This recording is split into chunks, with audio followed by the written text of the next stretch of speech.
안녕하세요. 엄마도 아는 차트 영상 시청하기 전에 구독과 좋아요 부탁드리고 해외 증권사를 이용하시면 나스닥 한 계약 기준 150만원, 최소 증거금 0.01계약 기준 14,000원부터 선물 거래가 가능합니다. 자세한 내용은 댓글을 참조해 주시고 셀프 계좌 개설 시 영상을 참조해 주시기 바라겠습니다.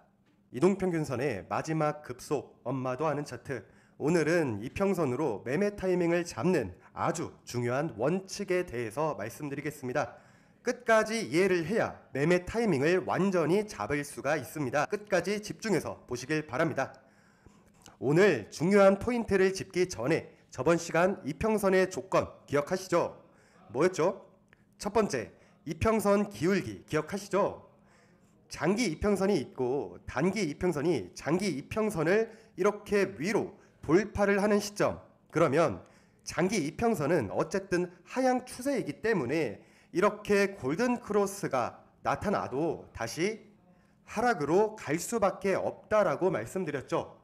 결국은 이렇게 하락으로 나타나겠지만 그럼 언제 상승을 하냐? 시간이 어느 정도 지나서 이렇게 횡보를 하고 올라갈 겁니다. 그러면 시간이 지났기 때문에 장기 이평선 또한 우상향으로 이렇게 같이 올라간단 말이에요. 그러니까 장기 이평선을 추세의 기준으로 보자는 겁니다. 이렇게 하향 추세가 아니라 적어도 수평 시점일 때 단기 이평선이 돌면 이렇게 상승 흐름으로 나타나거나 하락 흐름으로도 다시 한번 나타날 수가 있다는 겁니다.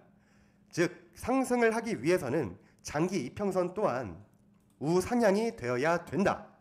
두 번째, 이평선이 이렇게 수렴해서 확산으로 이어질 때, 세 번째, 이평선이 당연히 정배열 구조일 때, 네 번째, 5일선이 21선을 골든 크로스를 할 때, 다섯 번째, 바닥권에서 21, 61, 121선이 정배열일 때, 그리고 이렇게 흘러가다가 고가권에서 61, 121선이 모두 다 정배열 구조일 때 기억하시죠?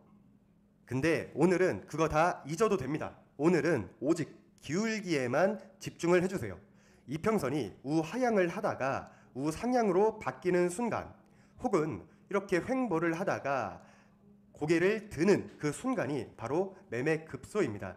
결국 주가가 오르면 이평선도 함께 우상향이 될 거 아닙니까? 그렇지만 문제는 뭐냐? 장기 이평선이 여전히 우하향 상태라면 단기 이평선이 잠깐 올라타도 금방 눌릴 가능성이 크다고 했죠. 그래서 최소한 장기 이평선이 수평이거나 아니면 살짝 우상향이 된 이런 상태여야 주가가 힘을 받고 쉽게 올라갈 수가 있습니다. 자, 차트를 보자면 정배열도 물론 중요하지만 기울기가 평평하거나 우상향으로 전환이 되는 시점이 진짜 급등 직전입니다. 장기 이평선이 수평일 때 단기 이평선은 쉽게 위아래로 흔들기 때문에 이렇게 우하향에서 우상향으로 바뀌는 시점, 또는 장기 이평선이 살짝 올라갈 때 단기 이평선이 같이 위로 우상향을 할 때, 그게 바로 타점입니다. 여러 스타일들이 존재를 하지만 혹시 단타 위주의 매매라면 121선이 우하향을 하여도 상관은 없습니다. 예를 들어 60일선까지만 확인을 하고 매매를 하는 경우도 많죠. 하지만 스윙이나 중장기 정도라면 121선 또는 241선까지도 최소한 우하향이 아니어야 안정적인 상승이 나옵니다. 이렇게 정배열도 중요하지만 수평일 때, 즉 수렴을 하고 있을 때가 바로 그 시점이라는 겁니다. 우상향이 되는 원리, 이 부분 저번에 했었는데 이 부분이 아주 중요합니다. 5일 이평선은 최근 5일간의 종가의 평균이죠. 그러면 5일선이 우상향이 되려면 5일 전 종가보다 오늘 종가가 높아야 합니다. 예를 들어 첫 번째 캔들, 두 번째 캔들, 세 번째, 네 번째, 다섯 번째, 여섯 번째 캔들이죠. 자, 그럼 5일 동안의 평균 가격이 지금 여기입니다. 그러면 그 다음 날을 보면 여기 찍히면 우상향이 되는 것이고 여기 아래쪽에 찍히면 우하향이 되는 거잖아요. 그럼 여섯 번째 날은 첫 번째 날이 사라지고 다시 이렇게 5개의 평균을 내서 점을 찍겠죠. 지금 여기 빠진 캔들 대신에 6번째 캔들이 들어온 거죠. 그러면 이 첫 번째 캔들과 6번째 이 캔들의 종가들을 비교를 하는 거예요. 그러면 지금 1번과 6번은 얼마 차이가 나질 않아 수평으로 살짝 선이 그어지겠죠. 그리고 마지막 7번째 이 날, 두 번째 날이 사라지는 거고, 이 이틀째랑 7번째 날을 비교를 해서 상승 흐름으로 가파르게 나온다는 거죠.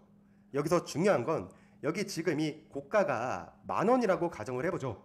그렇다면 지금 이 7번째 캔들, 이 캔들이 10,000원을 돌파를 하고 거래량까지 동반을 한다면 상승 흐름으로 나올 수밖에 없다라는 거겠죠. 지금 다른 건 보지 말고 이런 개념들부터 이해를 하고 넘어가자는 거예요. 강도를 보고 일찍 우리는 타이밍을 잡을 수 있다라는 겁니다.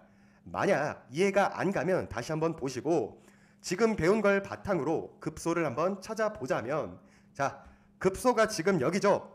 확대를 해서 보자면 61선 그리고 121선은 현재 우상향이죠. 초록색은 21선인데 지금 우하향이고, 노란색의 5일선은 지금 어때요? 이것도 우하향이잖아요. 단순하게 보자면 고가는 여기죠.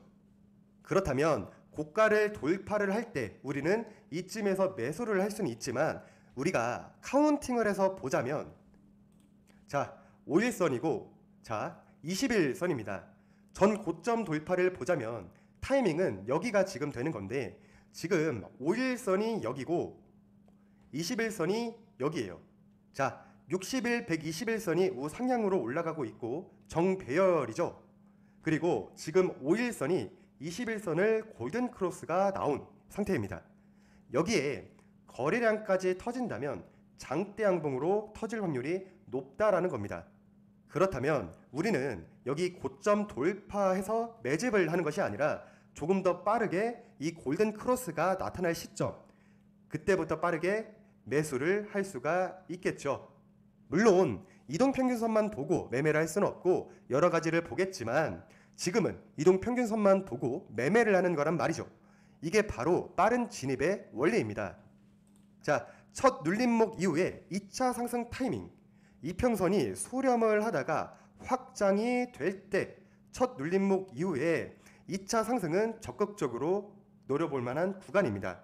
다만 이때도 마찬가지로 21선이 아직 가파르게 우하향 중이라면 기존 캔들이 내려올 때까지 기다렸다가 자연스럽게 우상향으로 전환이 되는 그 순간을 잡아야 합니다. 이 하루 이틀 차이가 진입가를 엄청나게 바꿉니다. 그런데 많은 분들이 전날 급등을 해도 되는데 왜 하루를 더 기다릴까라고 물어봅니다. 그 이유는 정말 간단하죠. 장기 이평선을 우상향으로 돌리기 위해서 시간을 버는 겁니다. 기준 캔들의 종가가 낮아질 때까지 기다리면 다음 날은 조금만 이렇게 올라도 이평선이 우상향으로 바뀌어버리죠. 그렇게 되면 부담 없이 급등을 할 수 있는 구조가 만들어지는 겁니다. 조금 어렵나요? 기회가 있을 때마다 차트 보는 방법에 대해 알려드릴 테니까 이해 안 가시는 분들은 문의 남겨주시거나 방법에 대해 궁금한 점이 있다면 그것 또한 댓글로 남겨주시고, 자, 그러면 우리가 급소를 찾을 때는 수렴을 할 때를 찾으시고 카운팅을 해보신 후에 타이밍을 잡는 연습을 해보셨으면 좋겠습니다. 다음 시간에 이평선에 대한 개념을 실제 매매 전략에 적용하는 방법까지 다시 보여드리겠습니다. 감사합니다.